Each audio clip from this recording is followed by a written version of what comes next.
안녕하십니까?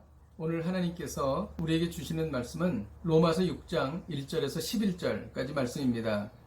그런즉 우리가 무슨 말을 하리요? 은혜를 더하게 하려고 죄에 거하겠느냐?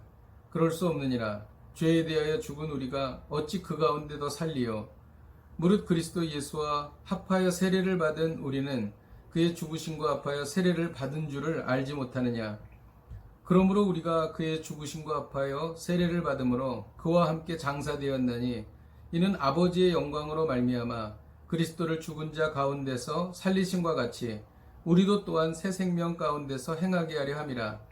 만일 우리가 그의 죽으심과 같은 모양으로 연합한 자가 되었으면 또한 그의 부활과 같은 모양으로 연합한 자도 되리라. 우리가 알거니와 우리의 옛사람이 예수와 함께 십자가에 못 박힌 것은 죄의 몸이 주고 다시는 우리가 죄에게 종노릇하지 아니하려 함이니 이는 죽은 자가 죄에서 벗어나 의롭다 하심을 얻었습니다. 만일 우리가 그리스도와 함께 죽었으면 또한 그와 함께 살 줄을 믿노니 이는 그리스도께서 죽은 자 가운데서 살아나셨음에 다시 죽지 아니하시고 사망이 다시 그를 주장하지 못할 줄을 알미로라.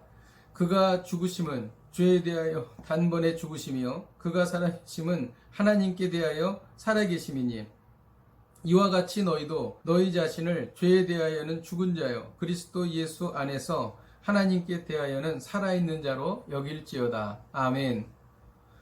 로마서 3장에서 5장까지는 믿음으로 구원을 받는다는 이신득의의 원리와 그 복된 과정을 설명하였습니다. 이제 바울은 로마서 6장부터 이신득이 이후에 걸어가야 할 성화에 대해서 설명하고 있습니다. 성화되는 것은 무엇입니까? 죄에 대하여 죽어야 합니다. 그것이 12절의 말씀입니다. 죄에 대하여 죽는 것은 그리스도와 함께 세례받는 것입니다. 그것이 바로 3절의 말씀입니다. 물에 빠지면 죽습니다. 범죄자도 죽으면 형벌을 가하지 않습니다. 마찬가지로 우리에게 엄청난 죄가 있더라도 예수님과 함께 죽으면 형벌을 받지 않는 것입니다. 또 죄에 대하여 죽는 것은 죄에 반응하지 않는 것입니다. 돈의 유혹, 성적인 유혹, 그 어떤 죄의 유혹에도 반응하지 않는 것입니다. 죽은 사람이 어떻게 반응하겠습니까? 성화되는 것은 무엇입니까? 하나님에 대해서 사는 것입니다. 그것이 바로 10절의 말씀입니다. 하나님에 대해서 사는 것은 예수님이 부활하신 것 같이 우리도 부활하는 것입니다. 하나님에 대해서 사는 것은 하나님의 말씀에 반응하는 것입니다. 산 사람이 듣고 산 사람이 반응하는 것과 마찬가지지요. 기도 생활, 감사, 전도, 구제 등 하나님께서 말씀하시는 음성에 반응하는 것입니다. 오늘 이 말씀을 통해서 우리가 배우는 것은 죄에 대해서 죽고 하나님에 대해서 살라는 것입니다. 어떻게 성화될 수 있습니까? 그 놀라운 비밀을 5절에 말하고 있는데 예수 그리스도와 함께 연합하는 것이 유일한 방법이라는 것입니다. 이것을 연합의 원리라고 합니다. 요한복음 15장 5절에 보면 나는 포도나무요 너희는 가지라.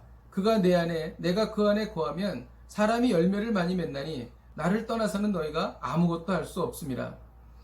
예수님께 붙어만 있으면 열매를 자연히 맺습니다. 예수님과 연합해 있다면 우리는 갈등을 느끼지 않게 됩니다. 죄에 대해서 죽고 하나님에 대해서 그냥 살아있는 것입니다. 또 어떻게 성화될 수가 있습니까? 정체성을 분명히 해야 합니다. 그것이 마지막 11절의 말씀인데 죄에 대하여 죽은 자요 하나님에 대하여 산 자로 자기 자신을 그렇게 여겨야 합니다. 정체성이 사람을 만들죠. 말썽을 피우는 어린 아이에게 반장을 시켜주면 모범학생이 되는 것과 마찬가지입니다. 죄를 짓지 않는다는 것이 아니라 죄의 지배를 받지 않는다는 것이죠. 죄의 영향력으로부터 점점 벗어나는 것을 말하는 것입니다. 기도하겠습니다.